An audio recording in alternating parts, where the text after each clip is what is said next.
Uh, ah, ah, ah. Let's go. I want you to just say it to yourself right now, okay? Just right now, with if you're watching this with your family or with your kids or your significant other, just say it right now in the count of three. And it makes you feel so good, okay? Let's go. All right. Count of three. One, two, three. Let's go. Let's go. Are you guys fired up? Let's go. So here's the thing, okay? I want everyone to know this. So I've done a few videos this week, as we always do.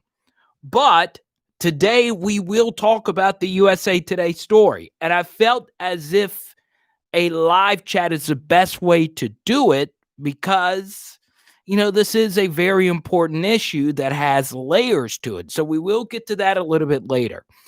I want you, though, to right now understand that this is just LSU football, okay?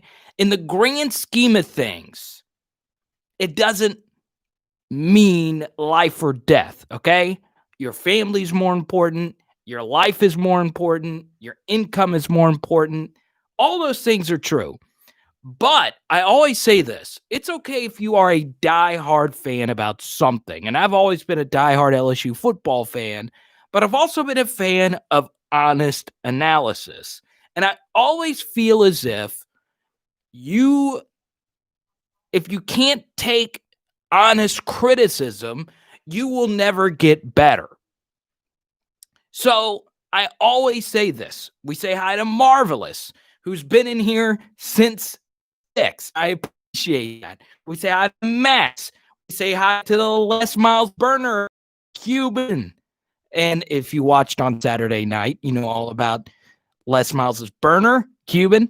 We also say hi to Nick and Mark, and Chef Leandria. What's up, Chef Leandria? Believe it or not, my girlfriend, she's in a good mood. She's cooking my favorite freaking thing, lemon pepper chicken wings. Yes, let's go. So DBU7, what's up? Dexter, what's going on? So if you want to donate today, I forgot to write this.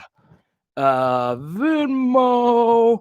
Cash App, at Carter the Power. There we go. So there we go. Eastside Kane. What's going on? So I will start with this, okay? I want everyone to be honest. So when I started doing, and I want to open up, and I'm always open about my own personal life.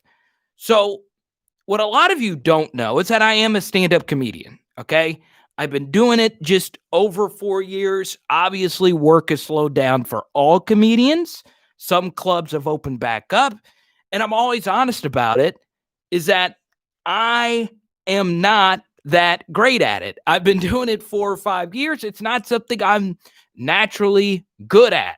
And I always said whenever I started doing stand-up, you need to surround yourself with people that are actually good at it and will tell you if, your joke sucks. Okay? So that has kind of bled over into all my sports analysis. I was always like that to begin with. And my coaches in high school, growing up in Arkansas, were also very hard on me. One is a renowned soccer coach. The other is a defensive line coach who's put, I think, 3 guys into Division I football.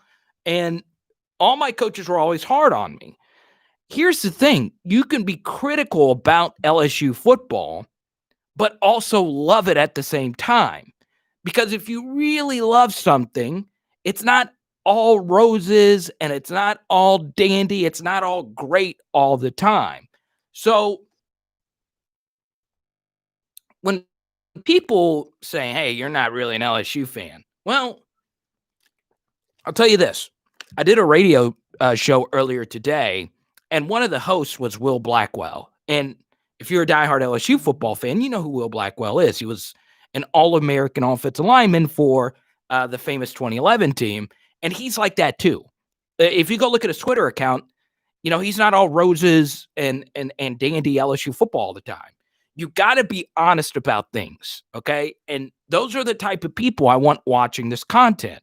So, for instance, yesterday's video regarding Will Muschamp, I don't believe Will Muschamp should be the next defensive coordinator at LSU, but it's worth the discussion. You guys have asked me about it, so I did a video about it. And today, our video today was very critical of Ed Orgeron's coaching. If he were sitting right next to me, I would tell him the same thing. I really would. And it may not seem like it because I love Ed Orgeron. He's taken my football team to a place that I never thought it would go with last year's team. He's one of the greatest LSU coaches of all time. But I would tell him everything that I've already said on these channels. I really would. I don't know if he watches my stuff. I would be honored, obviously. And I've said it plenty of times. I still got 4 years of eligibility left. I would run through a brick wall. That was always my dream growing up, is to play football for LSU. I would do whatever for him. But I want to be honest with you whenever I discuss LSU football or just anything, okay?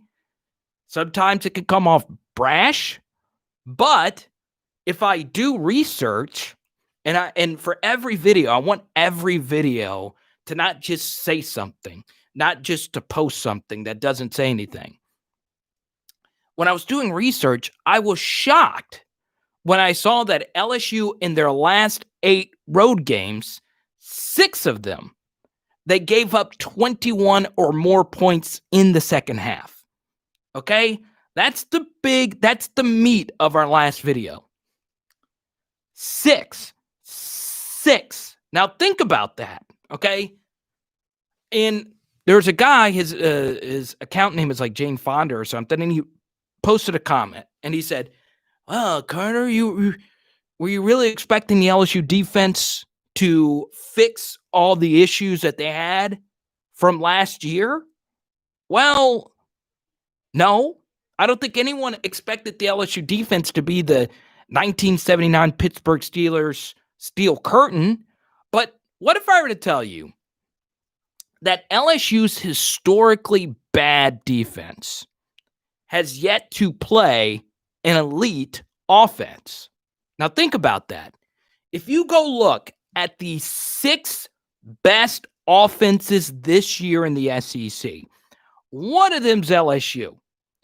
But the other 5 teams, LSU is yet to play. Now think about that. The LSU defense has already been laughably bad. We knew that there would be some bumps in the road.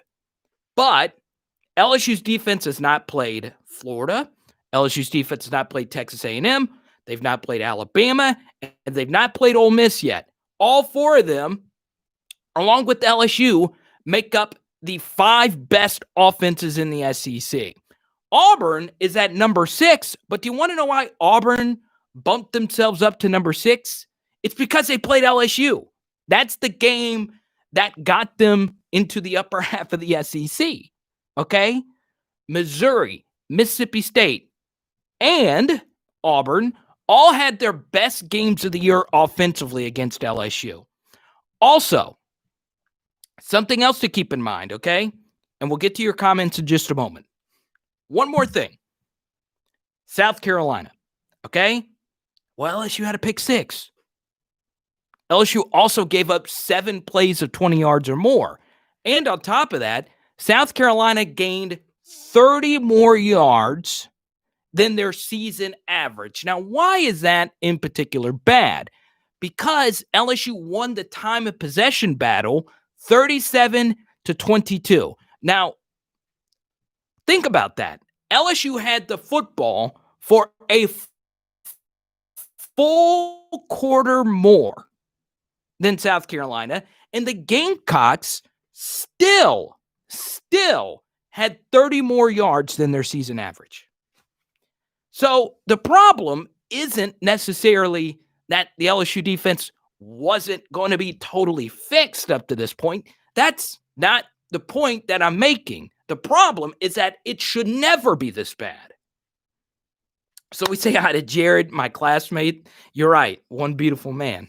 No, the beautiful man. Hey, Jared's a good looking dude. I'm not going to lie.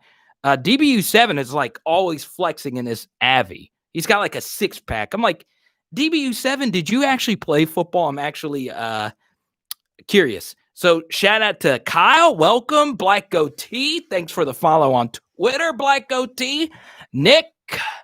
So, obviously, I got a recruiting video that will drop tomorrow.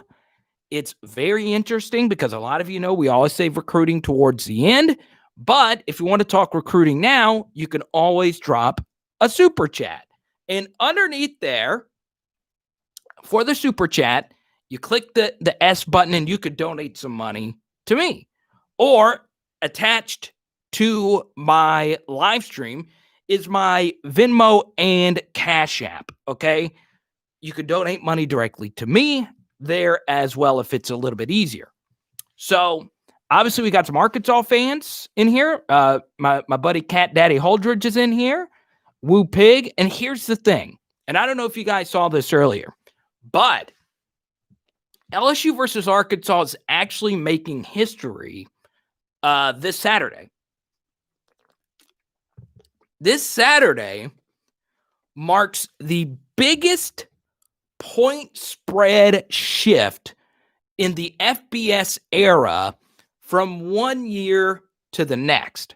So last year, LSU was a ridiculous 42-point favorite, okay?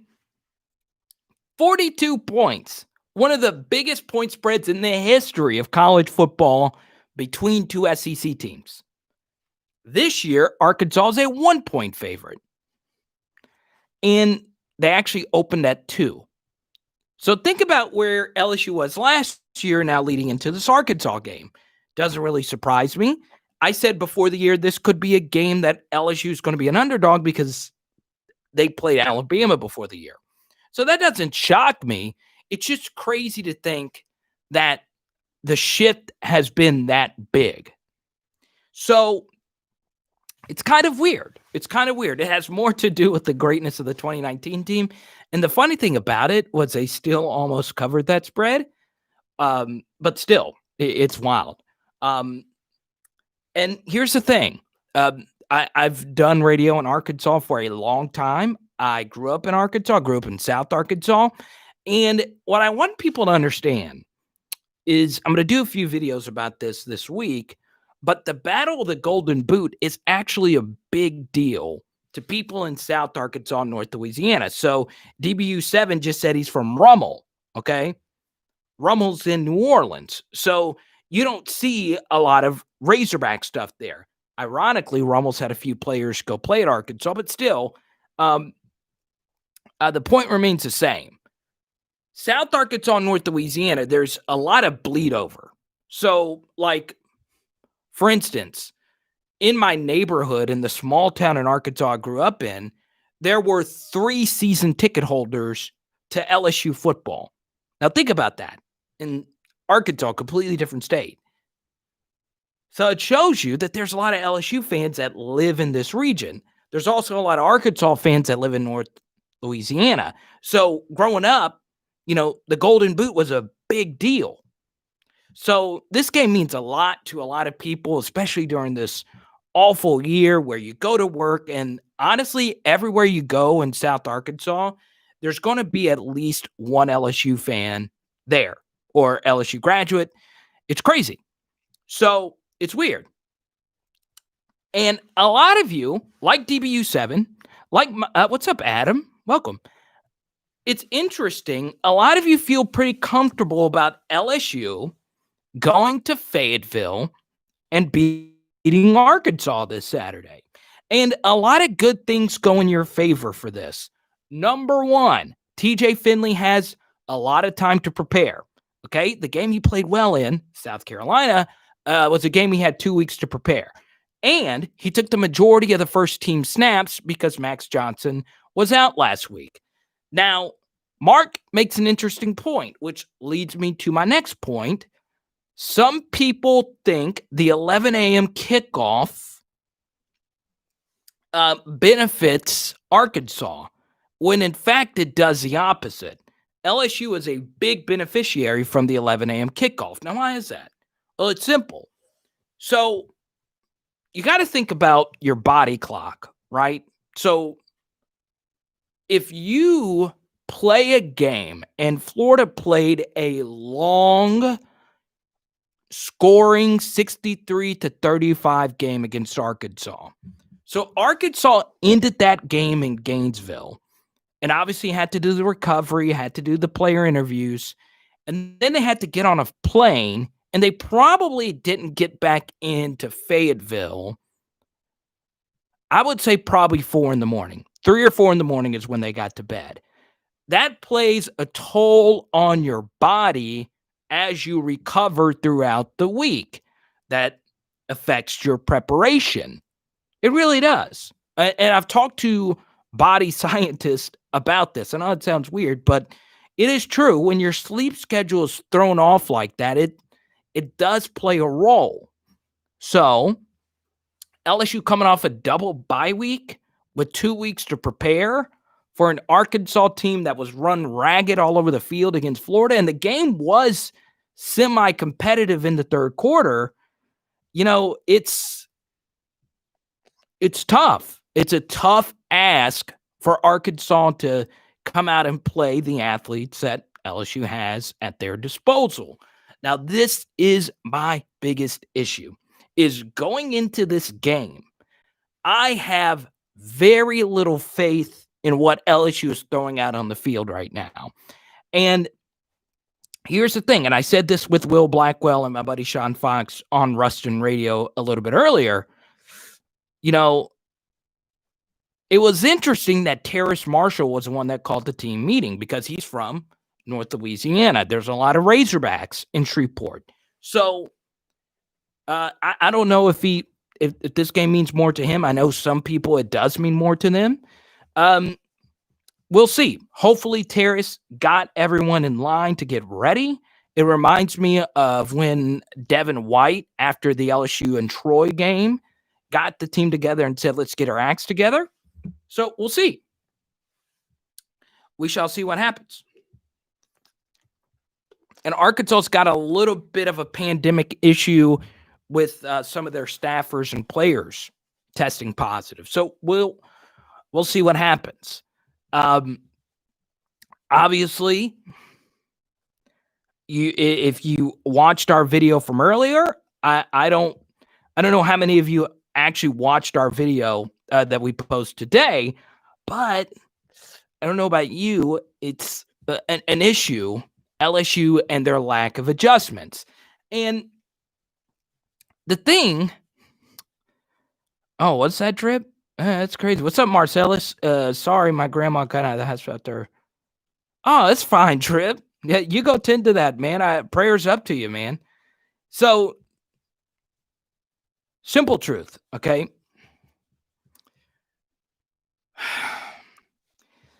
I really had a lot of issues going through LSU's film over the last 2 years, and it's interesting.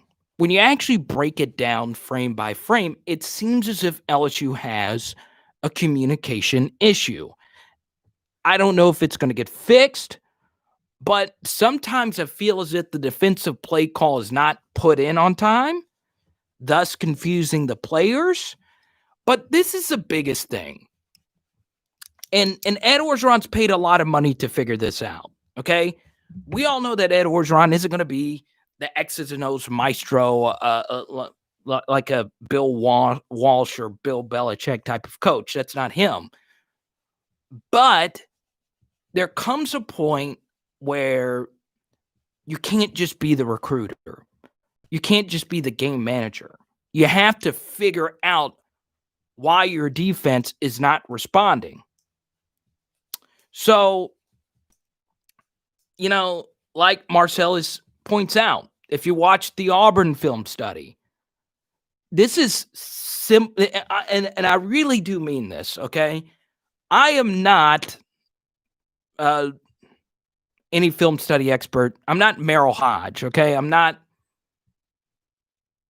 a football expert by any stretch of the imagination. But I did play on the defensive line, okay? You've got to keep contained. It is a very simple concept that you are taught at the middle school level, okay? This is middle school football, okay? Don't let the ball carrier get outside of you, okay? You cannot let that happen. So why is it still happening? Why did it happen repeatedly against South Carolina? And then the very next week, when you know the basis of an Auburn offense under Gus Malzahn is what? Pre-snap motion and trying to get to the outside. That is the one thing you know you have to stop, and you can't stop it. So, what I want you to do, okay, if you really are a football diehard, go look at Florida and go look at Arkansas.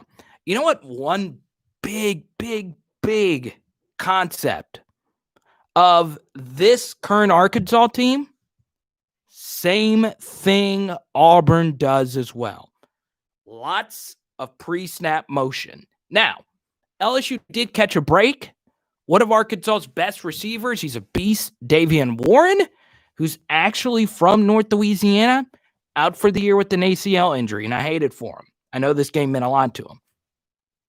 But kid is crazy. Think watered down Trendon Holiday, just a game breaker. Unavailable.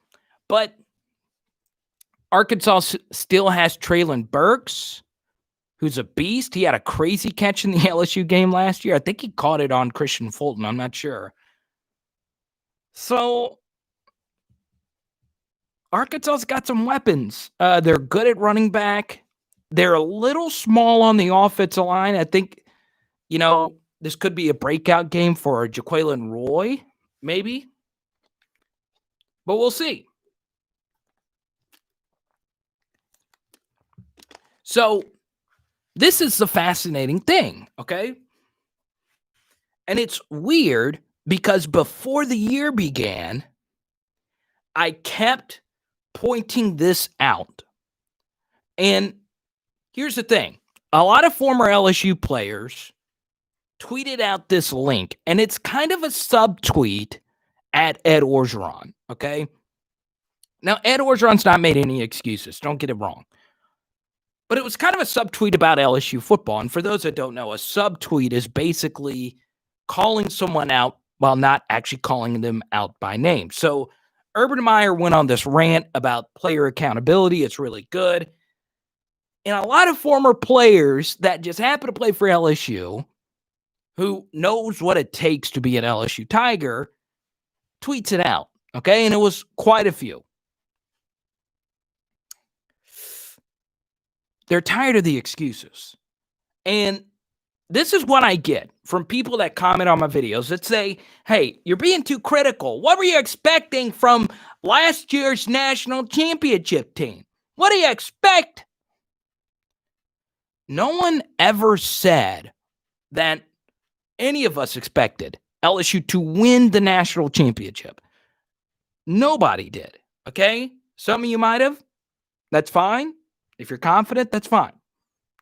But even with all that said, to all the people that reply to my videos, oh, what did you expect? LSU lost the coach.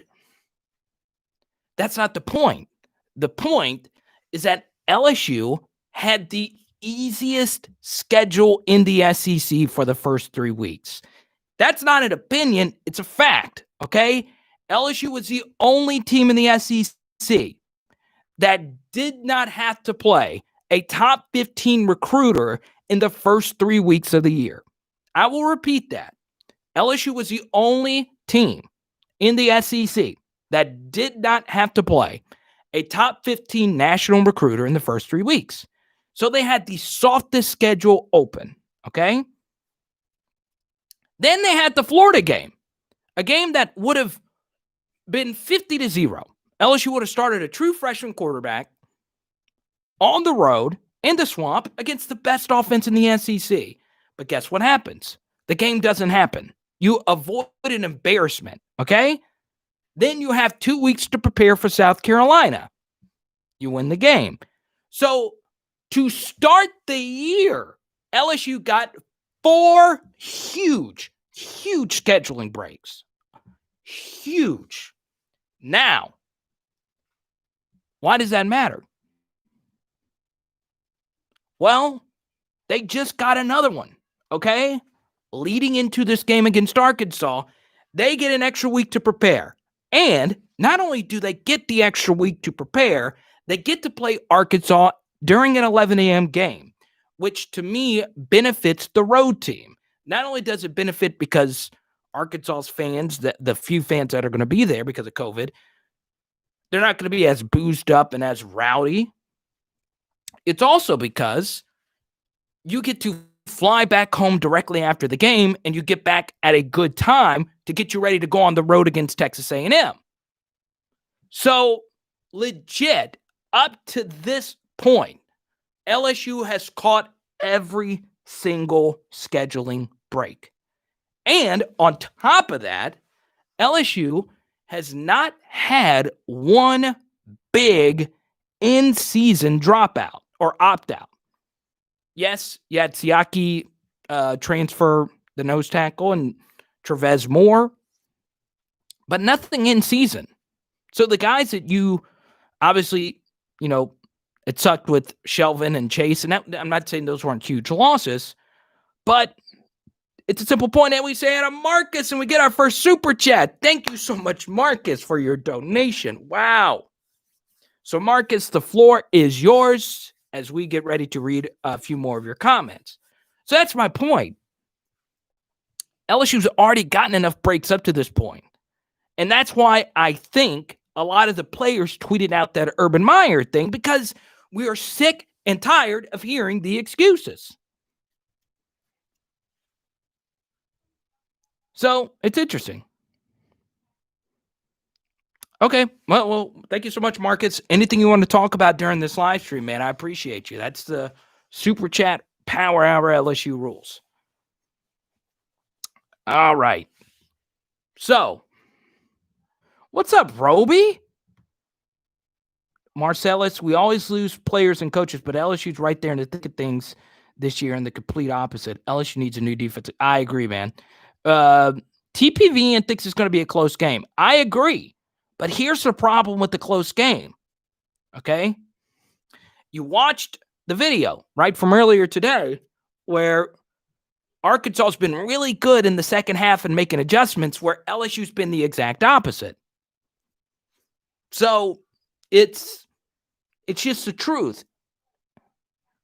I don't know if I trust LSU to outcoach the opposition in a close game.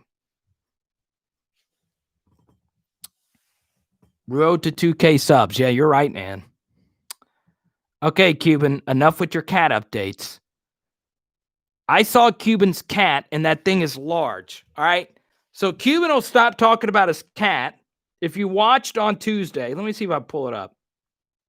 Let's see. John, I just got your DM. Okay, for those that want to see Cuban's 30-pound cat. Take my phone off. Cat should not be that fat. Look at that. That sounds kind of weird. But anyway, look, 20 pounds.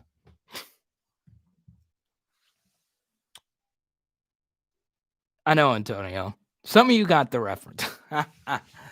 All right, Marcus, let's go to your comment. We still have good athletes. I think I like us going better. Let's see. I think I like us better going in as dogs this year than favorites. No outcome in this game would be surprising to me, but I would be happy to see us go run heavy and grind it. So Here's another issue. Arkansas's got good defensive linemen. They're not explosive, but they're experienced. Number 42, Jonathan Marshall, is a really good player. I would describe him as a Benny Logan type of guy. He's just a good defensive tackle. Probably going to play in the NFL. And they're very experienced at linebacker, and their linebackers had an awful game against LSU last year, but who didn't? I mean, if I had to tackle Clyde Edwards-Helaire, I would probably have an awful game too. Max, hey, got to keep it clean, man. TJ should do fine, even though actually that is clean, but edgy. Yeah, Benny Logan was a beast, man. Benny Logan was a freaking beast, a 3-star too. Just establishing the play action suits the young quarterbacks a lot more. Yeah, I mean, we saw it against South Carolina. Got TJ Finley going, got TDP going. But I would like to add that South Carolina gave up really quickly. That first drive knocked the will out of them immediately. So, yeah, we'll see. We'll see what happens. Also, which Ed Ingram's going to show up? Is it the Ed Ingram against South Carolina, or is it the Ed Ingram and the offensive line against Auburn? Oh, you went to high school with Benny Logan? So you had to, that's just so random. So Marcellus, tell us what it was like to block Benny Logan in practice. That dude had concrete hands. I shook his hands one. And here's the thing about Benny Logan. He wasn't like a sloppy defensive tackle. I mean, he was built. That dude could hit. I just love Benny Logan. I think our D-line can eat in this game. I do too. If there is a weakness, it's that Arkansas doesn't have 5-star road graders. So, yeah, if there was a game that Glenn Logan and Jaquelin Roy and those guys could eat, it would be this one. Chris Ghosts. Let's go, Chris Ghosts. Baby goat, Chris Ghosts. TPVN. Let's see your thoughts on Jameis Winston's start. As long as he doesn't turn the football over, he'll be okay. But this isn't Saints, even though I'm a Saints fan. This isn't a Saints chat. It's weird because you think a lot of LSU fans are Saints fans, but they're not. And ironically, most Bama fans are Saints fans, and most Ole Miss fans are Saints fans too. He made you feel, yeah, I couldn't imagine that. So that's cool, Marcellus. Let's see if we can get Benny Logan on the show. I'd love to interview him. So, he's just one of those guys. He was a number 18 jersey that actually, lived up to the expectation of wearing a number 18 jersey, but it is what it is. So, speaking of which, and I hope Chris Curry and Damon Clark get better, but a lot of you kept commenting on my channel, when is Micah Baskerville going to start? So, my answer to that is this. Y'all see this? Jabril Cox got a Senior Bowl invite. Racy McMath got a Senior Bowl invite. And Kerry Vincent got a Senior Bowl invite today. Racy McMath, I could see him lasting in the NFL. I think Kerry Vincent's going to be a really good NFL corner. Jabril Cox, it's interesting because all three of those guys have been, well, Kerry Vincent's not even been on the team, but it's interesting. Wait, there's a GOAT Olympics? And that leads to Nick's point here. Our problem is going to be our linebackers and safeties. It's true. Like I said, Arkansas's got really good skill guys. This, yeah, I mean, it's not last year where they really weren't good anywhere. And the funny thing is, a lot of the guys from last year's team is on this year's team, and it's just different.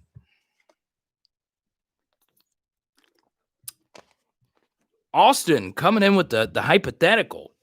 Okay, so Derek Davis Jr. comes in as amazing. Should LSU boot Flott and go to yeah, so let's see. Let's go to Marcus. It's still his super chat. We'll get to your comment in a minute, Marcus. I think they feel like the NFL team. Yeah, I think that's true. McMath reminds me of a freshman Odell Beckham.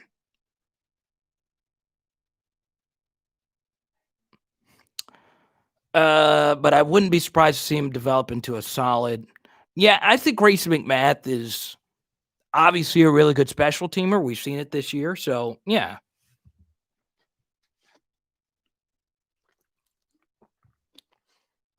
McMath will be like Tyler Lockett. They are not similar players at all. But I love you, Marcellus. They are not similar, though. Tyler Lockett is a burner. Race McMath doesn't have that kind of speed and elusiveness, but he's a good special teamer.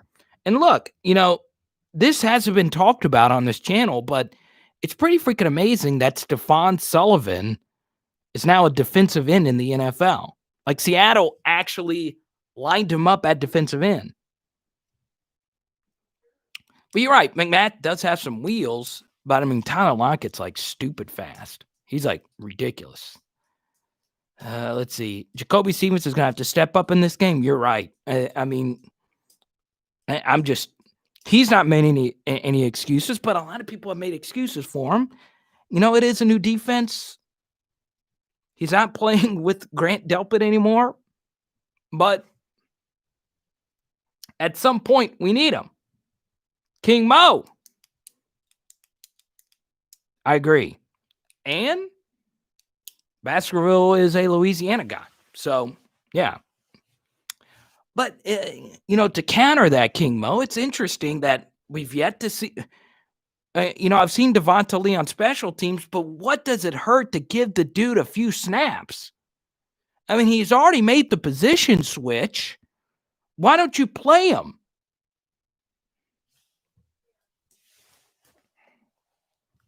So, I don't know. And then I was also told that Josh White was going to play. Really? Really?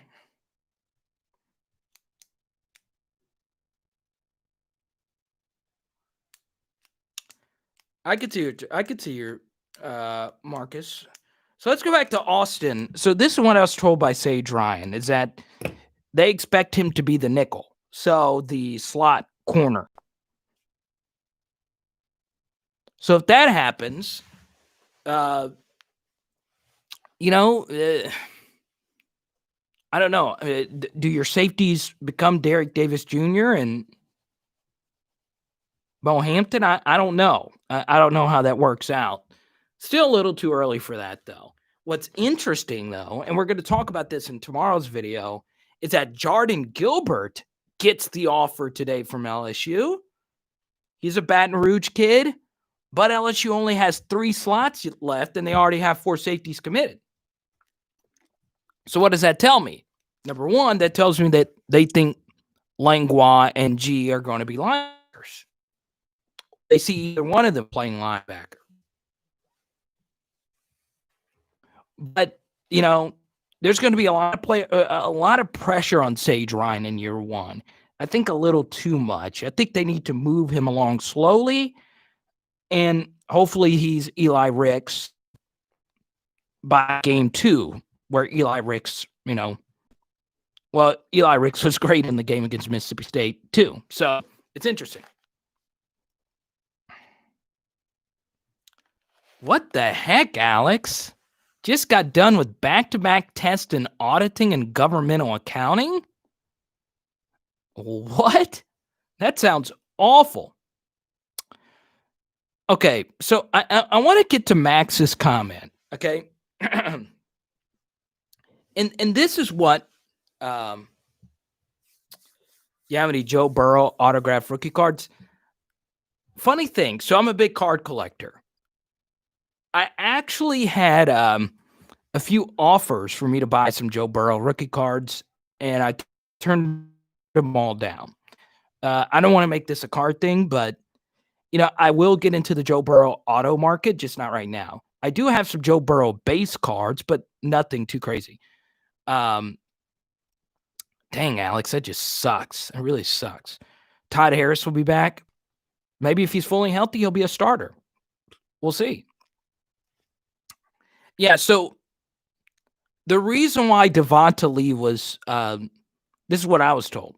The reason why Devonta Lee was listed as a tight end on the roster is because last week, leading into the Alabama game, the entire tight end room was wiped out.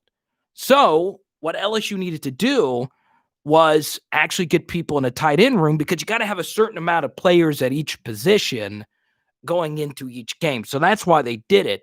My understanding is that he still is going to be a linebacker. Lawrence coming in here trolling. Brandon Harris is better than Joe Burrow. So, Drew, that might be the case. They might have moved him to tight end. I don't know. But that would be my best guess. So, yeah, I got a few Panini Burrow cards. But I don't have any autos, Joe Burrow cards just yet. Yeah, you're not going to get any at Walmart. I don't want to make this a card thing. Okay, I'm already losing viewers. But I am launching a card channel soon. And it's interesting. There's a Steph Curry card that's going to sell for over $100K. And I don't even think it's that great of a card. So, but anyway, I do want to bring this up. All right, I want to go back to Max's comment. He said, we need to get the football more to Eric Gilbert and Kayshon Boutte. So I agree with the Eric Gilbert aspect that they need to flex him out the same way that they did against Missouri. I think that's the best LSU's offense has looked all year was a Missouri game because Eric Gilbert is an unstoppable force of nature. I think everyone could agree with that. Here's the problem with the Kayshon Boutte thing is, you know, if you say that you need to get him the football, that means you believe he should start. I don't know if Kayshon Boutte should be starting right now. Obviously, Terrace Marshall should be target number one. I still think Jeray Jenkins has been the second best receiver for LSU. And then, if you actually believe Kayshon Boutte should be getting the ball more, that means you believe he should be starting at that third receiver. Well, if you start him, that means Racey McMath isn't going to play, or Trey Palmer, or John Trey Kirkland, or Coy Moore. So, you know, it's tough. It's really, really tough because, you know, you don't really know how those snaps are going to be divvied up going forward. So it's interesting. Let's see. I think I just put my Joe Burrow rookie up. Here we go. There's a Lamar Jackson for you right there. It's not really anything. But anyway, we're so close to 1.5 thousand. Don't forget, when we get to 1.5 thousand, we're going to give out this Patrick Queen rookie card who's been, you know, a beast because Patrick Queen's a beast for the Ravens. That's a good question, Lawrence. Let's go to Marcus first. If we're starting TJ, he is probably not going to at the level to organically get it. So Marcus, who's super smart, and I don't just say that because he's the only one that super chatted. By the way, you're more than welcome to super chat. To continue with that point, I don't think it's good for any quarterback to be told, hey, you need to get the football more to this guy, because that's not how football's played anymore. The way football's played and how complex defenses are now, you should always just throw to the open guy, okay? And if you are in a situation where you feel like you have to force targets to a certain receiver, guess what? Defenses pick up on it. It makes you press and makes you try and fit balls into tight windows. So unless the play design is for you to, that it's a one-man route, you should never just say, hey, we need to get the ball more to player X, unless that's what the defense is showing you over the course of a game. It's already hard enough for a true freshman to play the position at the SEC level, in particular doing so on the road. it becomes even tougher when you say, hey, we need to get Keyshawn the ball. Hey, we need to get Eric Gilbert the ball. Because look, the greatest quarterback in LSU history is who? Answer this question. Who is the greatest quarterback in LSU history? It's Joe Burrow, okay? What made Joe Burrow so great is that he did not force the ball to anyone. I want you to go back and watch every single Joe Burrow throw from last year, okay? How many times did you watch Joe Burrow play the quarterback position and you say, oh, wow, he forced that ball into tight coverage. He forced that ball into double cut. It never happened. It rarely ever happened. Why in the world did Justin Jefferson get 4 touchdowns against Oklahoma in the first half? That's because Oklahoma doubled Jamar Chase the entire half. Joe Burrow is going to throw to the open guy. That's the way the quarterback position should be played.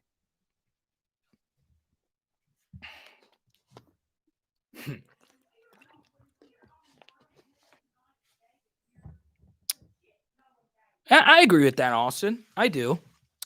So we'll see. That's a good question, Nick. Who's Marshall's NFL comparison? Ooh.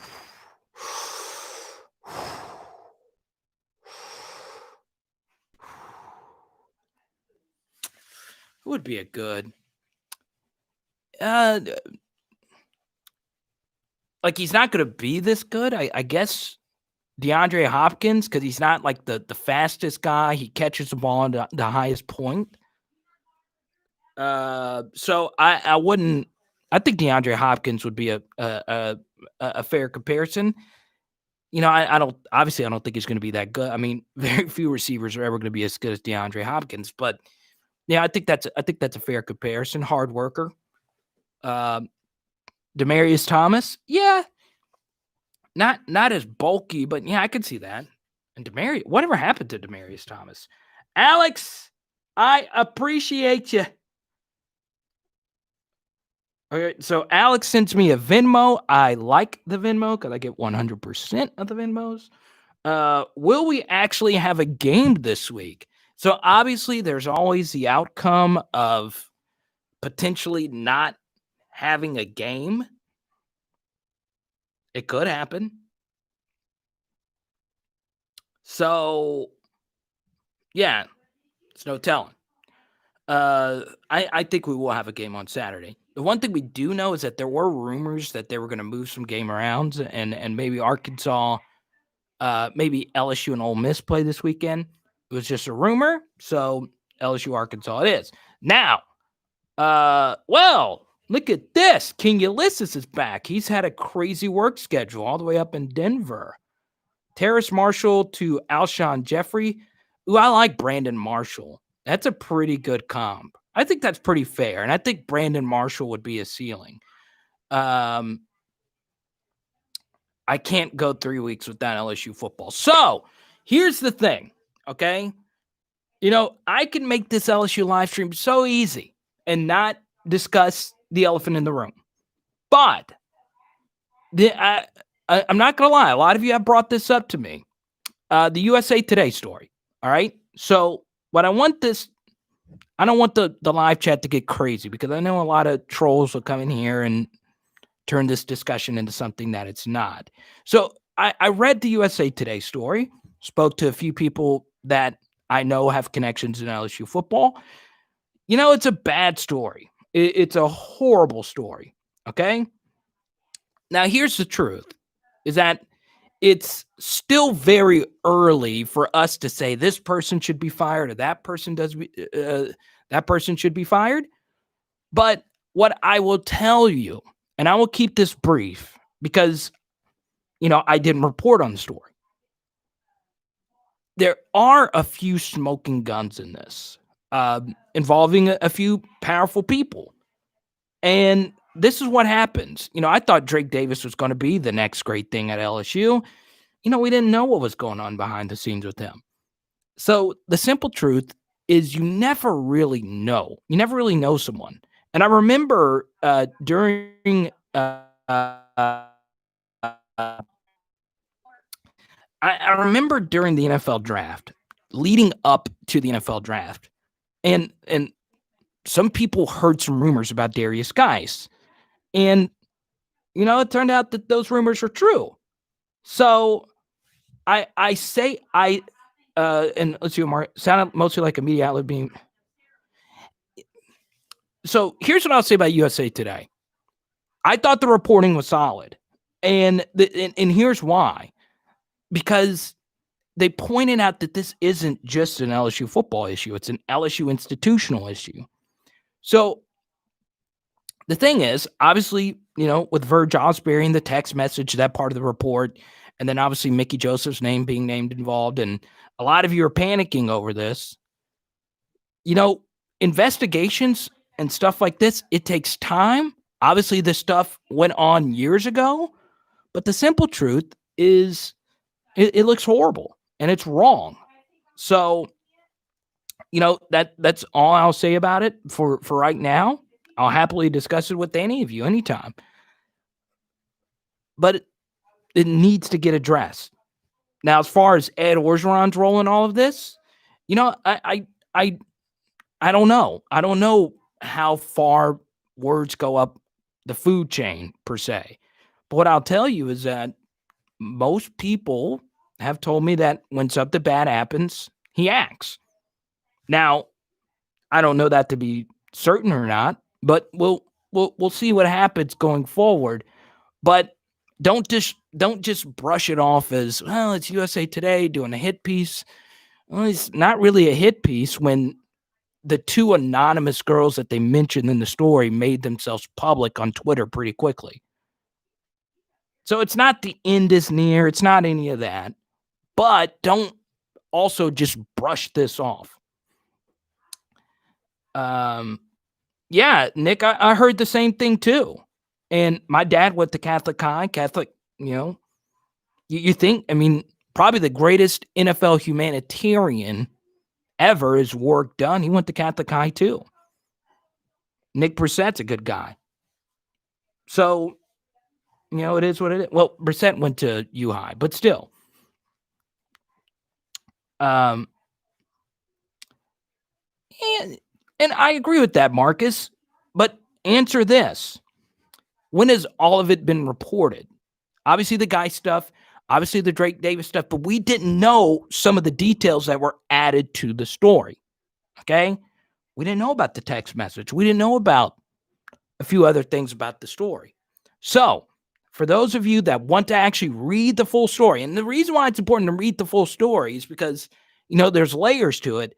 There is a link in the description below on this video. So, we'll see. Oh, for real? He came to your job? That's cool, man. Well, what do you do, Tony? But anyway, we move on. And, some of you dropped out when I started talking about it. I know it's a little bit uncomfortable. It's part of it, okay? And like I said, this is an LSU channel, but I'm open to discuss anything regarding LSU football. And, we must protect women. We must step up and stand out against domestic violence of all types. On the trucking industry, that's interesting, Tony. But yeah, we always save the end for LSU recruiting. But before we get to that, let me know where you're watching from. Let's see. In any case, it don't look. Yeah, you're right, Isai Kane. It doesn't look good, and I appreciate the super chat. I'll end on this about this topic. Is that you have to accept responsibility for a lot of stuff, okay? That's part of the crappy thing about head coaching. Now, and a lot of coaches get this. Heck, think about all the famous coaches. Tom Izzo's had to have his own bout with something like this, okay? It's now zero tolerance from this point forward. Shout out to Kyle in San Antonio, Marcus in Coshada, Marvelous in Knoxville, Adam in Southwest Missouri. Kevin is in Alaska. Tell me this. Why I've never understood why Alaska is part of the United States. It's nothing against you, Kevin. But what is Alaska? I'm surprised people still live there. Tony's in BR. Max is in New York. That's where I should be. If COVID didn't hit, I would be living in Queens. Living the stand-up comedy dream. But then we wouldn't have this channel. Well, I started the channel before, but it wouldn't be as good as it is now. Let's see. You bought what, Kevin? Queens is beautiful. Queens is so authentic. Queens or Brooklyn's great. Manhattan, it gets a little touristy. Brooklyn's got some of the best comedy on the planet. Obviously. I wish Puerto Rico was a state. Well, Puerto Rico's part of America. I actually do a joke about that. Staten Island. Oh, yes. Birmingham, Alabama. Love Birmingham. I used to go every year for SEC Media Days and SEC Basketball Media Days. I love me some Birmingham, Alabama. One of my dream comedy clubs to headline one day is Stardome. Love the Stardome, man. You know, I saw freaking who have I seen at the Stardome? Crap. Does the impressions. Come on, what? Come on. Greatest impressionist on the planet. Not Frank Caliendo, not come on. God, why is his name when you talk LSU football and Jay Farrow? Saw Jay Farrow there. Murfreesboro, Tennessee. So the USA bought Alaska from Russia. Why? Birmingham is a nice town. Used to swing through there between Atlanta and NOLA. It is funny, all right? Whenever you drive to Atlanta, no matter how you get there, you got to drive through Birmingham. It's kind of weird.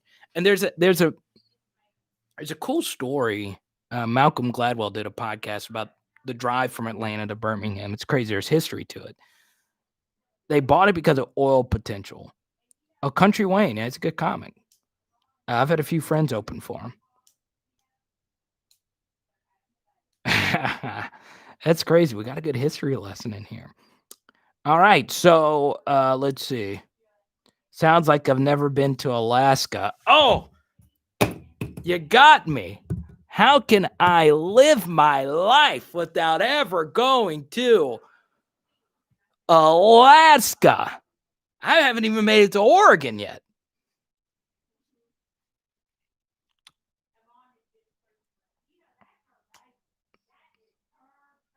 Oh, okay. Y'all, hey, my girlfriend's making lemon pepper chicken wings tonight. I'm fired up. So we're not going to run like super long. Heck yeah, I'll roast Alaska. Like, Alaska is so different than like all the other states. And I know like New Orleans is like a completely different world to the rest of the United States. Okay. But Alaska is not keep world domination. Oh, that's great. Alaska's world domination. We need Alaska so no other country can have ice. Come on, like saying never been to South Louisiana. Here's the difference, though, is that every human being in America wants to go to South Louisiana at some point. 1 out of every 5,000 people have ever said in their lives, God, you know what? I want to go to Alaska. Now, I love chicken wings, Max, but I also love gumbo. I also love a good lasagna. I wish Tony was in. Tony's my only foodie. And Nukas. That's a good question, Michael. Do you think we'll see alternate football uniforms this year? I like white helmets and white pants. You know what? I wish my favorite LSU alternate uniform is the uniforms that they wore against Arkansas. What year is that? That was 20. The icy white with the gold helmets. Whoo! Whoo! Whoo! Y'all remember those helmets? The gold matte helmets. Chad Jones almost ended a human being's life. 2009. And it was cold in Tiger Stadium that night. That was one of the funnest games. Yeah. Chad Jones murdered a guy. And I told this story on a live stream. That receiver was at a stand-up comedy show I did a few months ago. And I didn't know it was him. And I actually do a joke about Chad Jones on stage. Yeah, overtime win. Josh Jasper. Shout out. 1997 golds. How about that? I didn't like those. All right. So, who in here wants to chat recruiting, or do you want to wait for the video I drop tomorrow? I always save the end for recruiting.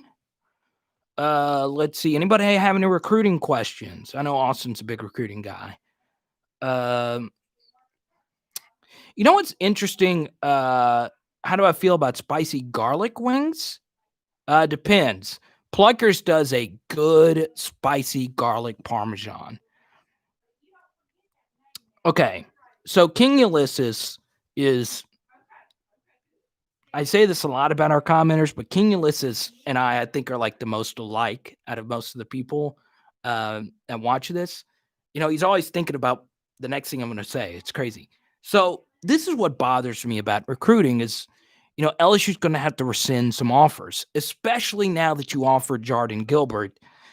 Does he take it, especially when you waited so long to offer him, especially? And, recruits keep up with their ratings on the screens and whatnot.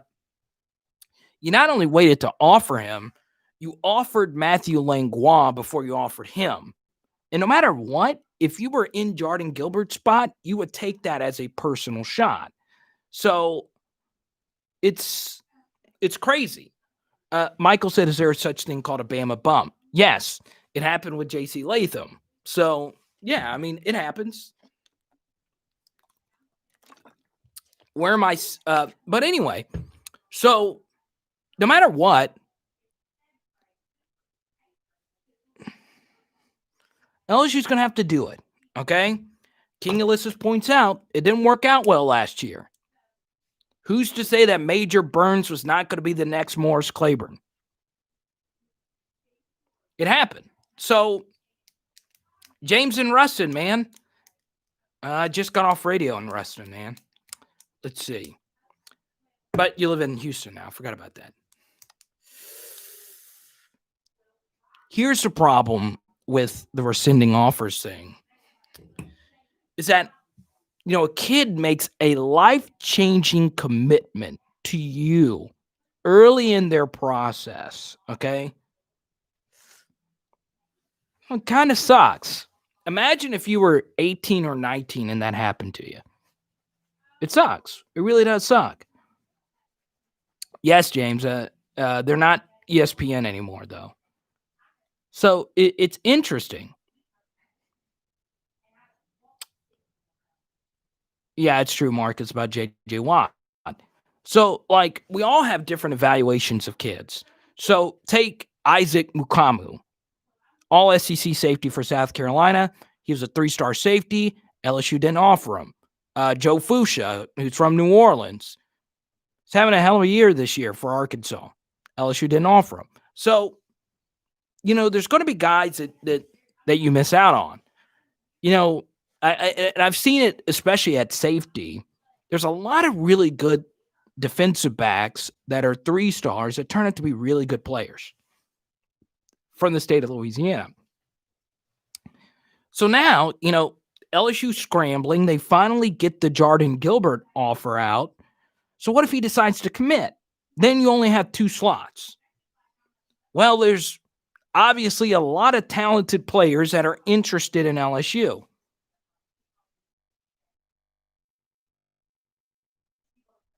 So, like points out, you cannot knock LSU football for what they've been doing in recruiting. Obviously, Ed Orgeron's elite recruiting skills, they exist. LSU's got a top 5 national class. They have more 4-star commitments than any other SEC school. So, it's ridiculous. For instance, LSU and Arkansas couldn't be in two more opposite directions right now. Well, Arkansas has 2 4-stars committed for the class of 2021. LSU's got 15 plus 1 5-star. So we'll see. We'll see what happens. And Carvis makes a good point, and I'll talk about this tomorrow on the video. I've already shot it, so it's interesting. I think Kari G becomes a linebacker. I think Matthew Langlois also becomes a linebacker. So we'll see what happens. Marcus, thank you for our super chat earlier. He's asking about Mason Smith and Corey Foreman. It's a big deal. So, yeah, obviously Mason Smith to me is the more important player. And I know Corey Foreman's supposed to be better, but the simple truth remains the same. And I've said it in every video.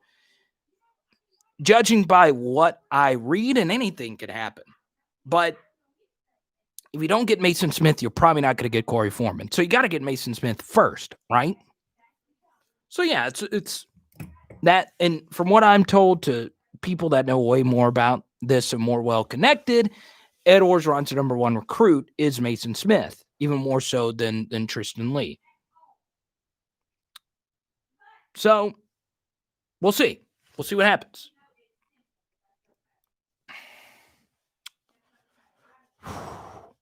That's a good point, Austin, about the second round. But, like James points out, as long as you're recruiting a top 5 class, you have a chance at winning a national championship. Those are basically the rules. I mean, every national champion has been a top 10 recruiter, I think, since recruiting rankings have been out, outside of the 2010 Cam Newton Auburn team. And guess what happened to that 2010 Auburn team? There was not one player on the 2010 Auburn team that played a professional snap outside of Cam Newton. That's it. Not one offensive player. So Cam Newton legit carried basically an 8-5 football team to a national championship. That's the only exception to the rule. If LSU's recruiting in the top 10 or in the top 5, they have a chance at being a national champion. As Nick points out, we need to recruit more 5-star offensive linemen. Guess what? They all go to the same schools. And, go look at the offensive linemen. All the 5-star offensive linemen are going to Georgia, Alabama, Ohio State, and Wisconsin. If you're not one of those 4 schools, you're out of luck. Bottom line. Here's the thing. Everybody wants the 5-star offensive lineman. So Tristan Lee might not happen. Savion Byrd might not happen. If you said, hey, where are they going to go right now? I'm hoping for the best. But they're probably going to Oklahoma or Ohio State. So it's ridiculous. And Cam was Superman at Auburn. That is a rarity. It is rare. Okay? We say hi to Mick. What's up, Mick? Derek Davis. Yeah, I mean, Derek Davis can play anywhere. He's a really good football player. We'll see what happens. I also think LSU sees the future of football like the way I see it too. I think I think a lot of football is going to be moving to converting safeties into linebackers. Nick, that's a good question. Derek Davis better than Sage Ryan? I personally don't think so, but I would include this. I think Derek Davis is probably a more well-refined safety up to this point. because Sage Ryan legit, is playing offense. That's his main goal on his high school team. But, Sage Ryan has just such ridiculous upside. It's unreal. When you watch him, he just processes information really fast, and he himself's really fast.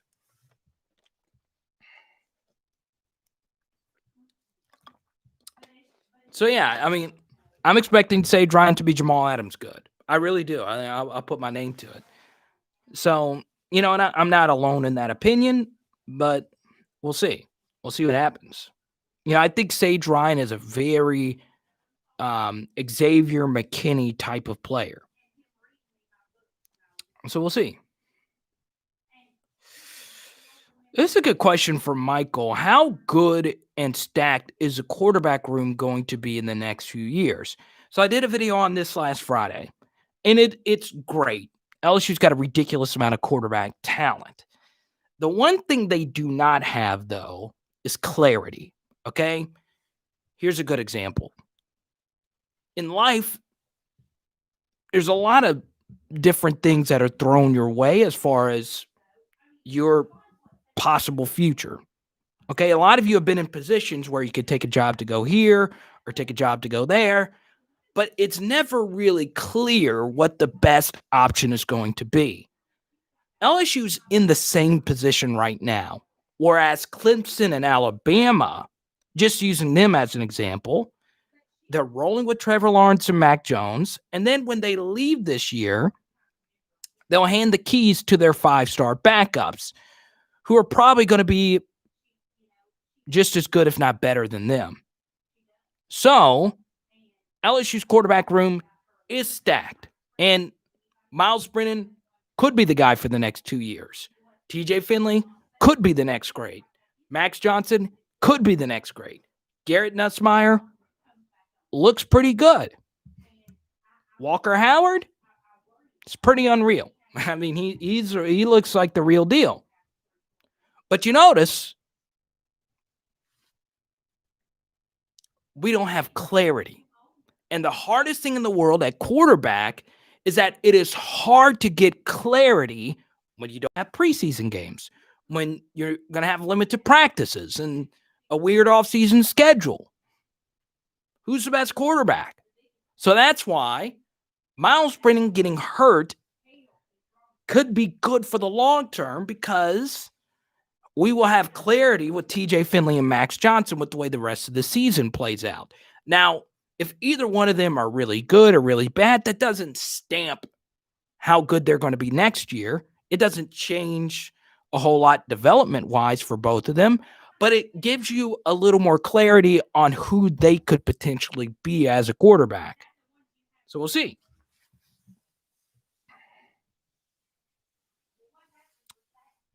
Mac Jones not leaving. Hey, he's got a big decision to make. So Brent Venables pay him $3 million a year to come to LSU for a lateral move. Now, I love LSU. That's Carter yelling. But Clemson is a top 5 job. Okay? It's a top 5 job for a reason. LSU is a top 5 job. Top 10 job. However you want to, I would say LSU is a top 5 job. Bob Shoop would be interesting. I like that. Played alongside Dan Mullen. I like that.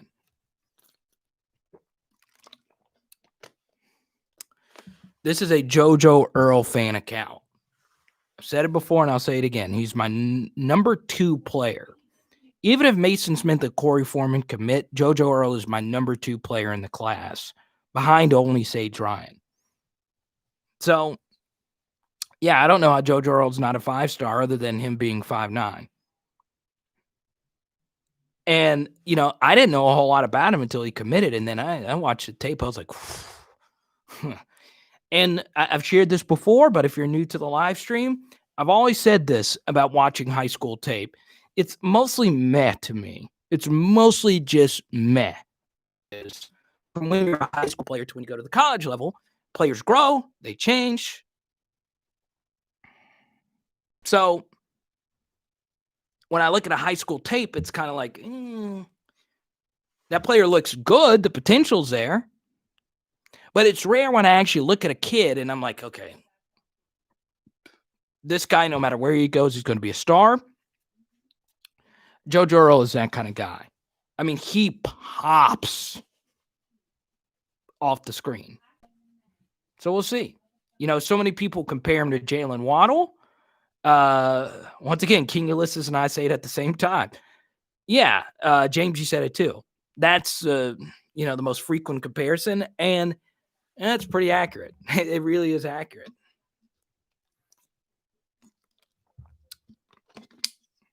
Deshaun Jackson.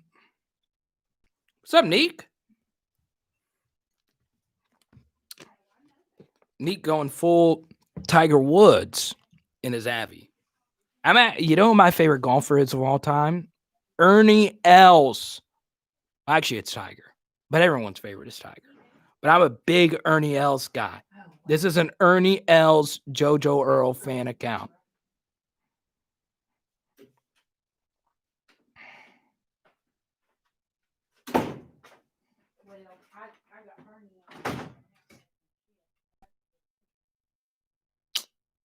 Sam Snead?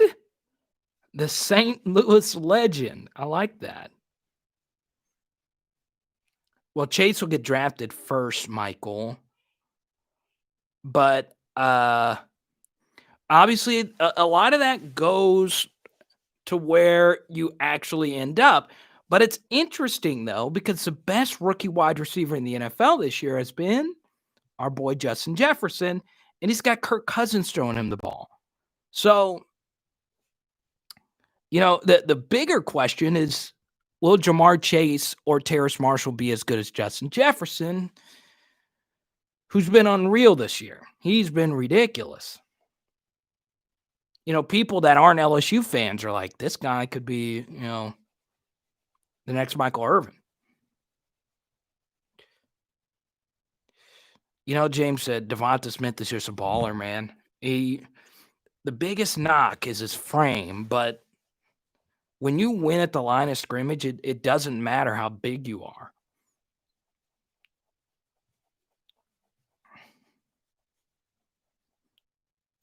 Yeah, I'm. Here's the thing. When Jalen Waddle was healthy, I was having a hard time between selecting him or Jamar Chase as the first receiver. But now that he's coming off an injury, I think it's a slam dunk that Jamar Chase is going to be the first receiver. T. Higgins is a baller too, but he's got our boy throwing to him. You know what else I think is actually going to end up being a good receiver? Brian Edwards out of South Carolina. I pulled this card not too long ago.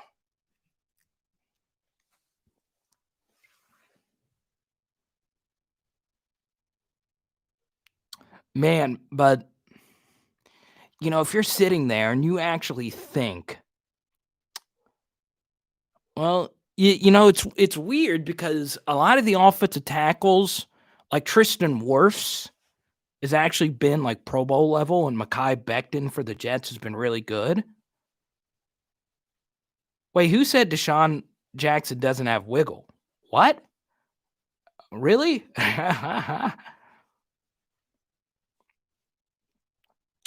I would too, Marcus, now that I've seen what Justin Jefferson can do in the NFL. But, man, Jalen Waddle, if you go back and look at his Auburn game from last year, that was the best game a receiver in the SEC played outside of Jamar Chase versus Clemson. Jamar Chase versus Clemson is the greatest wide receiver performance I've ever seen. But, Jalen Waddle versus Auburn was ridiculous. Good question, Austin. That's actually a really good question. If Brian Thomas Jr. decides he wants to come be a Tiger, should you make room for him? And the answer to that is yes, because, I see a lot of Terrace Marshall in him. And if you think Brian Thomas Jr. is the next Terrace Marshall, then, you make room. But, that would go against what I've already said about rescinding offers. I hate rescinding offers. Now, if I was in Ed Orgeron's position, it's dog eat dog. I would probably do it. I know that sounds hypocritical, but you're paid millions of dollars to recruit the best players. That's what you're supposed to do. Sometimes you got to make those tough decisions. So I have a harder time considering that there are 4 receivers already committed. Brian Thomas Jr. is how did I have him ranked? I had him, I think, number 2. I like the Destin Payson kid, but I don't know. Did he commit to Florida State? I'm not sure. So we'll see.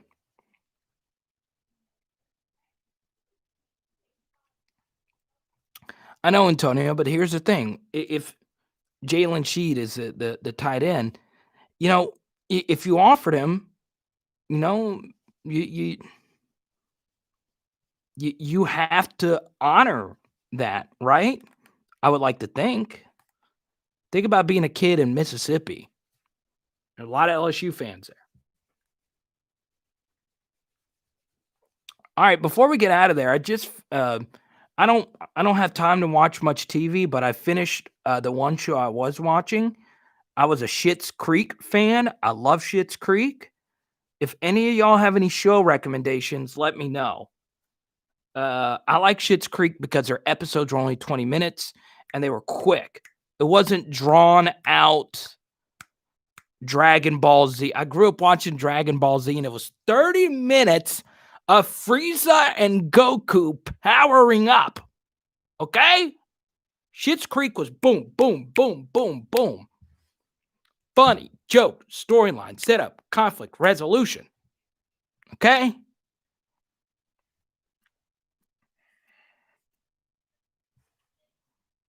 Brandon coming in with the hard-hitting analysis. I'm kidding, Brandon.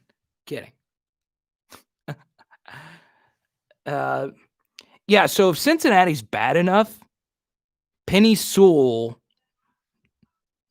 if they're available, that's who they should select. But, come on, it's Jamar Chase. It's Jamar freaking Chase. Jamar freaking Chase and Joe Burrow? Are you kidding me? So anyway, before we get out of here. Here she comes. That's fine, James. Okay, bring Booger over here. Your wings are already done. Oh, the wings are done? Okay, well, I might have to come over there and go eat some wings. Come on, Booger. Here, babe. Come on, Big. We got to pimp out. Heavy. We got to pimp. We got to pimp out a few donations here. This is my dog, Bigger. Y'all see her every live stream. Everyone say hi. Bigger. Everyone say hi. So most of the money that you send on Super Chat and Venmo goes to Booger. She is what, 13? Yeah. 13 years old. And it's all for her kidney medicine. So we love her. Booger's the official mascot of Power Hour LSU. And she is. Okay, Shiggy. She gonna be shooting? Look at that. I don't know why you don't like good sugar like that. I've never heard you complain about it before. I'm kidding. I get Shuggy all the time. People love us. Look, Booger always gets the best comments. What'd they say? We're taking King Ulysses. We're coming to Denver and we're bringing Booger. Okay, I need to get back to Denver. Denver is such a fun freaking city. Dear Lord. I don't know, though. I don't know if I could survive in the cold. What is the temperature now in Denver? So if you want to make a donation, I really do mean this. Booger's kidney medicine destroys my bank account. So you can be up on Venmo, Cash App, or you can drop a super chat. Zachary hasn't commented on video, and then he sees a dog, and he's like, dog! If you're a college football fan, you're a dog owner. Unlike Cuban and his 20-pound cat.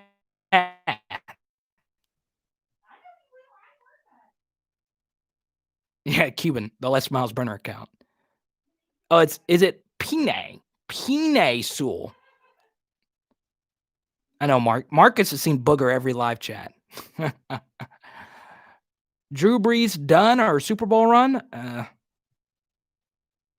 You know what the sucky thing about the Drew Brees injury is that he's going to fall behind to Tom Brady in the touchdown and yards race. We'll see you later, Marcus. So we're actually going to wrap this up here in just a moment. So before we get out of here, you guys can ask me any question. Labradoodle Hero. Chris Ghost. Great question. Yes, he deserves a statue. No doubt about it.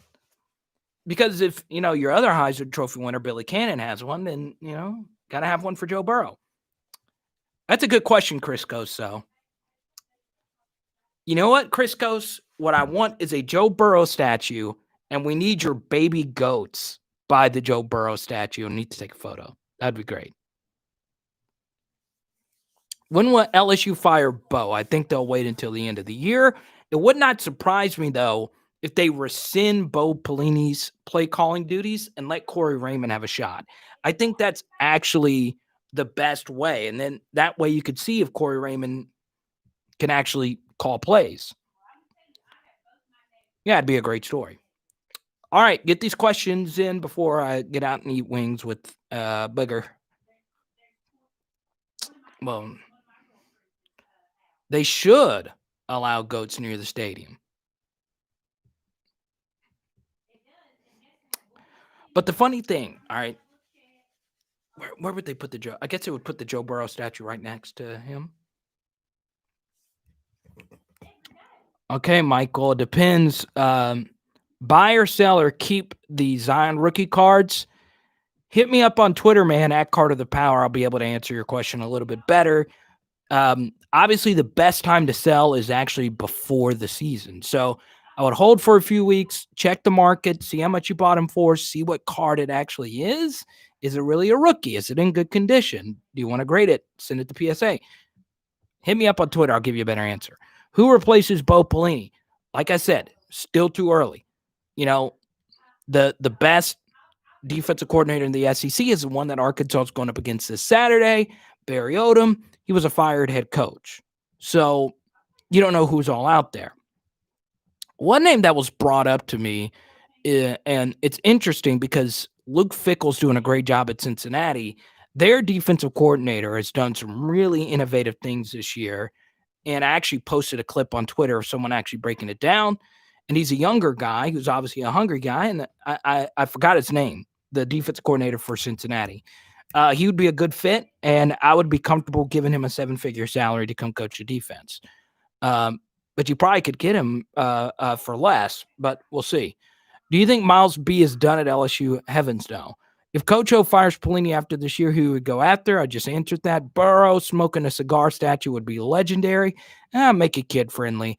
Zachary says, missed most of the feed. The season is a wash. Bad press and all that's going on. Hopefully the players that want to come back will stay. I think Bo's scheme is intact with this recruiting class. I've heard different people say that, but when you actually go look at the defensive ends and outside linebackers that LSU recruited, a lot of them actually fit, to me, more of a 3-4 outside linebacker role. So I think LSU would have the personnel to switch back to a 3-4 if they needed to. Fields, Justin, Cook, and Adams. I don't know what that means. What's up, you shot from Ukraine? Build the Burrow statue next to Billy Cannon. After the Billy Cannon statue, have Joe handing off. Oh, that would be really, that would be very interesting. Actually, that's kind of an interesting idea. And it's a little bit different than statues at other places. So outside of Tuscaloosa, they have the 6 coaches that won national championships in Alabama and their statues, and it's really cool.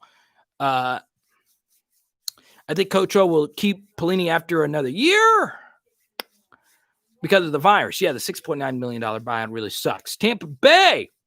What's up, bro? Go Tigers, even though we're 2-3, of course.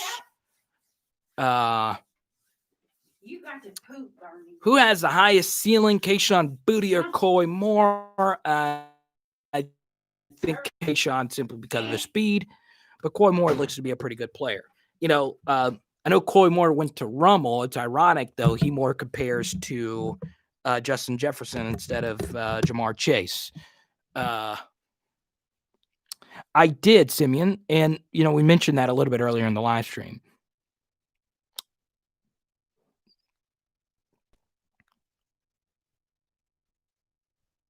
Okay. Yeah, I could see that, Zachary, for sure. Michael says, need to claim the 1908 championship and raise the flag. Vintage LSU football stuff is something that, pre-2003, my LSU football knowledge is awash. Ironically, I was good friends with Paul Dietzel's grandson when I was in college. His name also Paul Dietzel, and we're still friends to this day. But I don't know a whole lot about pre-2000 LSU football. I just don't. Yeah, Laura Landry's great. Hopefully LSU gets their act together this weekend and keep going forward. Okay, there you go. Marvelous, thank you so much. You've been in the live stream since 6 p.m. before we even started, so I appreciate your support. Okay, guys, thank you so much. If you want to drop a super chat or if you want to donate to the channel, my Venmo and Cash App is attached. It is basically my username at Carter the Power. Debo just comes in out of nowhere and just drops Ali Broussard's name, and I'm all about the Alley Cat, baby. Let's go. Love me some Ali Broussard. Eastside Kane, if you got Eastside Kane's comment, you got it. And you know what? A piece there could be a long discussion about that, but it is what it is. Dominic Davis. Great channel, bro. Thank you so much, Chris Coase. I appreciate that, man.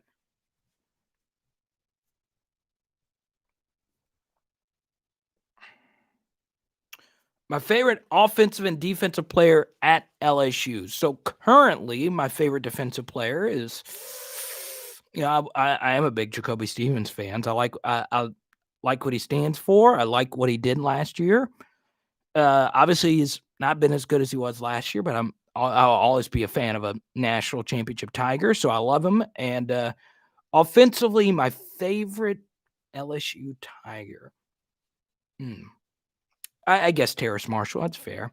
Joseph Adai is a good player.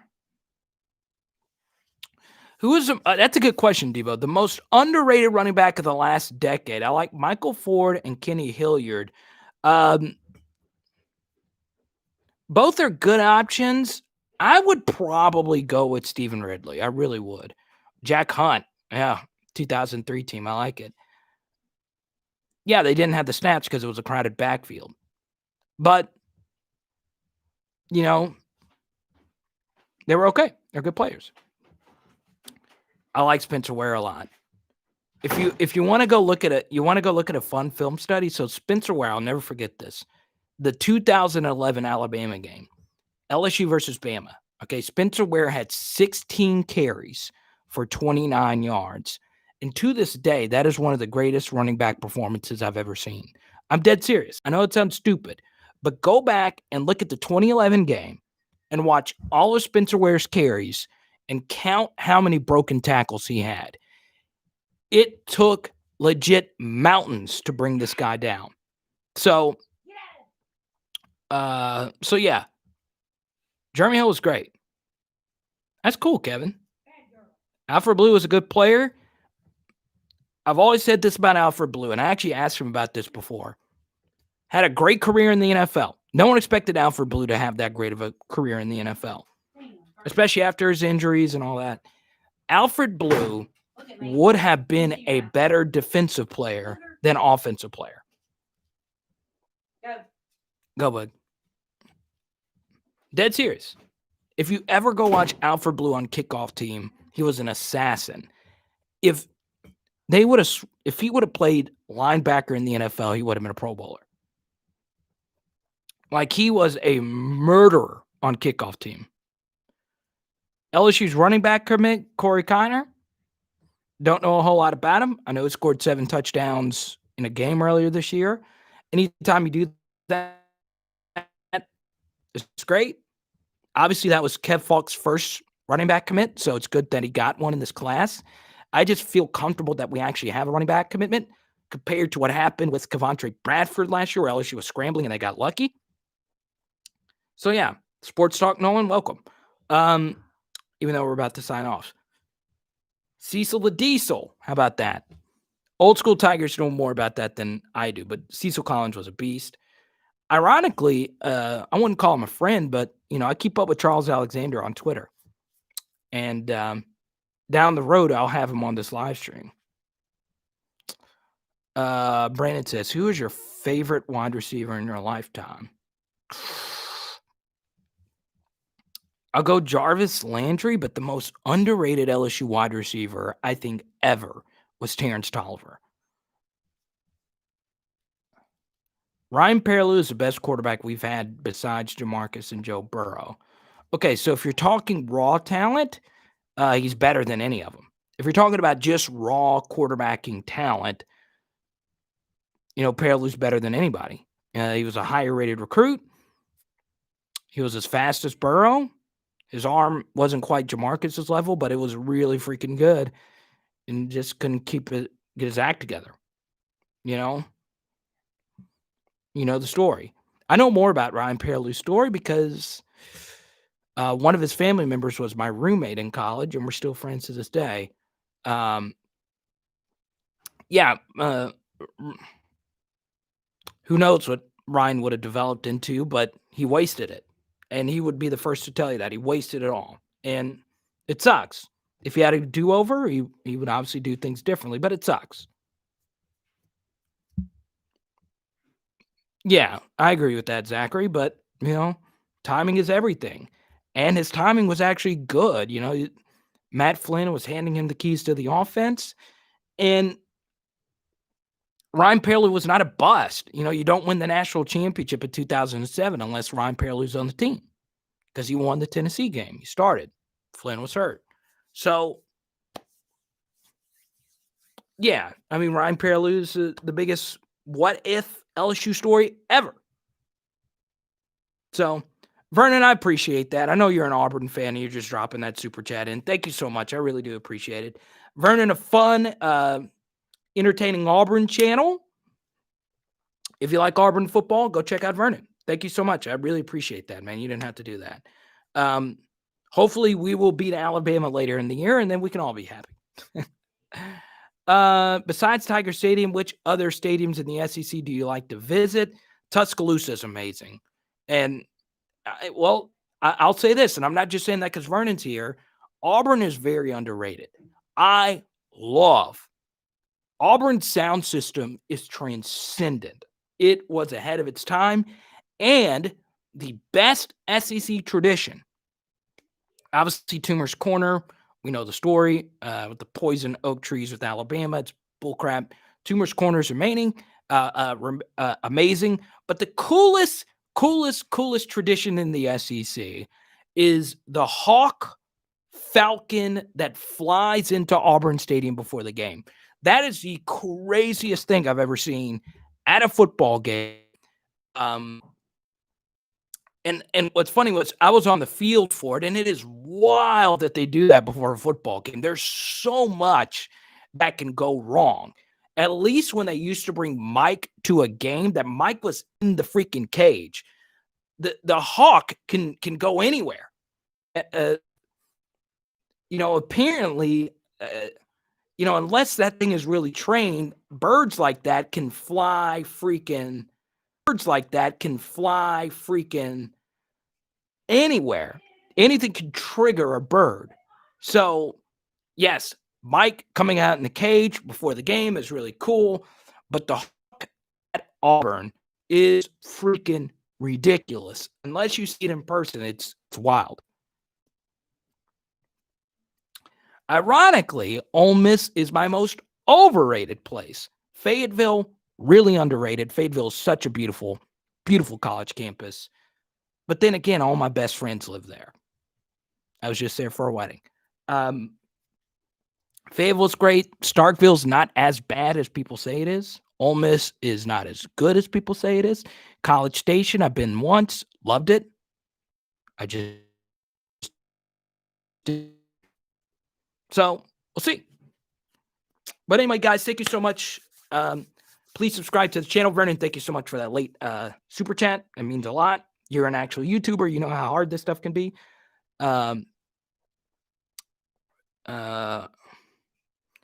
Yeah, Zachary, but that's because Bama lost. Yeah, Jared, so you almost got in a brawl at Ole Miss. Happens. Okay, Oxford has a lot of stuck up Connors and Tuckers and bros. They just do. Oh, I said Auburn. Ole Miss does. It's true.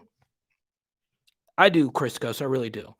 But Ole Miss, it's a little overrated. Okay, the Grove's a little overrated. Okay, they prep it up, but it's not. It's not LSU. It's not even Fayetteville tailgating. It's not Alabama tailgating. Okay, Alabama tailgating is incredible, incredible. Worst SEC experience, and it's funny. I was just on a conference. I say a conference call, a group chat call with my two best friends, my buddy Ahmed, who lives in New York, and my buddy Thomas, who still lives in Baton Rouge. Gainesville was the worst. The worst. The worst. But anyway, guys, thank you so much. I appreciate it. Don't forget, we should have a recruiting video drop tomorrow. It might drop a little bit later in the day. So, guys, thank you so much. And keep supporting the channel. I appreciate it. It's power. Our LSU. Boom. Bum, bum, bum.